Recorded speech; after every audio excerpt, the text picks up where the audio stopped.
Good morning, sir. Myself K. Jagan Mohan. I am from CSE department. Today my topic is the role of chlorofluorocarbons in ozone layer depletion.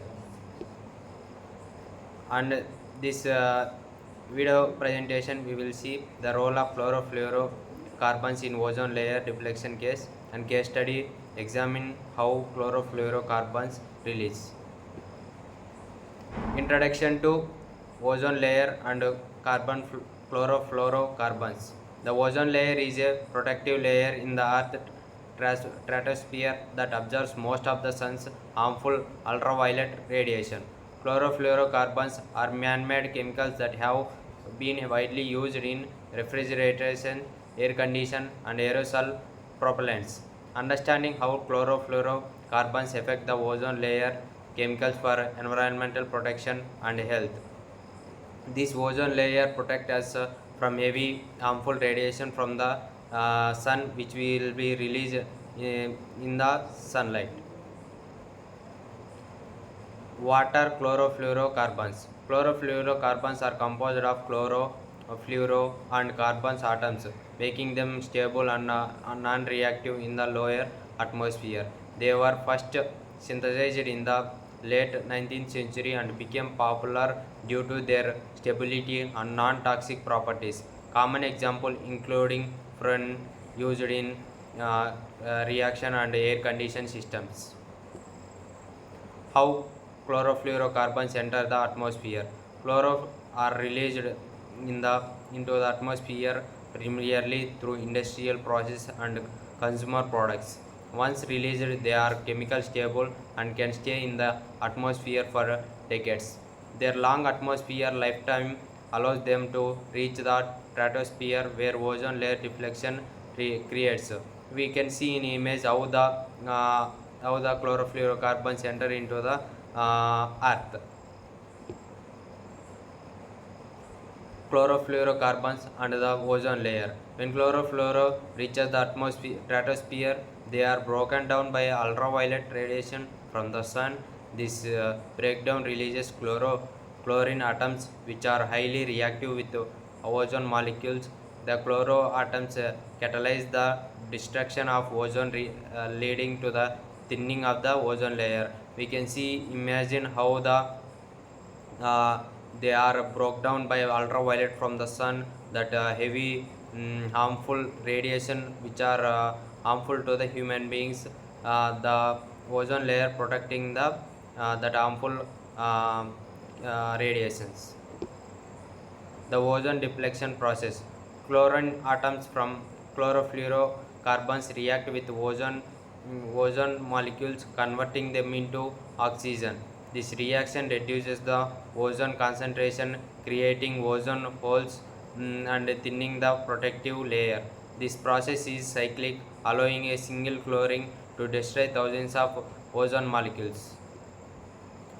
Environmental and health impact. Depletion of the ozone layer increases the amount of ultraviolet radiation reaching Earth's surface. This leads to higher rates of skin cancer, cataracts, and other health issues in human beings. It allows affect ecosystem, particularly marine life, by disturbing the balance of phytoplankton and other organisms. While these carbon chlorines will enter into the earth, this disturb the ecosystem of organisms and aquatic animals.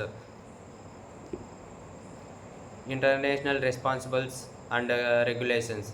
The 1918 Montreal Protocol was established to phase out the production of chlorofluorocarbons globally. Since then, centuries have successfully reduced the usage of chlorofluorocarbons and replaced them with safer alternatives.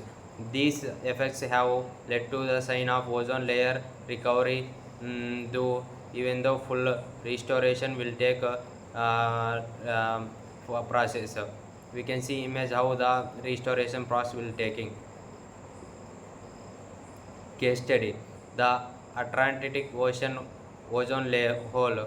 The Antarctic ozone hole is a dramatic example of chlorofluorocarbons induced ozone depletion. It informs annually during the southern hemisphere spring, reaching its peak in the September or October. The size and severity of the hole have decreased since international regulation, illustrating the effect of politics. Future outlook and challenges. Continued vigilance is necessary to prevent illegal chlorofluorocarbons protection and usage. Alternative chemicals and technologies must have adapted to prevent new ozone depletion emissions. Ongoing monitoring is essential to assess the recovery process of the ozone layer. We can recover the ozone layer by protecting, reduce the usage of chlorofluorocarbons. By reducing chlorofluorocarbons, we can protect the ozone layer. In this picture we can see the sustainable development goals, that we are have 17 sustainable development goals. Reference, we can see the reference: World Meteorological Organization 2008 scientific assessment of ozone layer deflection in 2018, United Nations Environmental Programme in 2019, the Montreal Protocol protecting the ozone layer, NASA 2020 ozone deflection and the role of ozone layer. Conclusion: CFC have played a significant role in the deflection of the ozone layer through the chloro release. International cooperation such as the Montreal Protocol has been effective in reducing the chlorofluoro emissions. Protecting the ozone layer requires the sustainable effects and the adoption commonly, friendly, and practice. We can future by we can think that in future we have to protect the ozone layer. If we not protect the ozone layer, we face so many health diseases and we cannot survive in the earth. So we almost try to reduce the carbon fluoro carbons in the atmosphere. While to reduce this chlorofluorocarbons, we have to take the some suggestions and process to reduce this, and we have to control the pollution in the atmosphere. Thank you.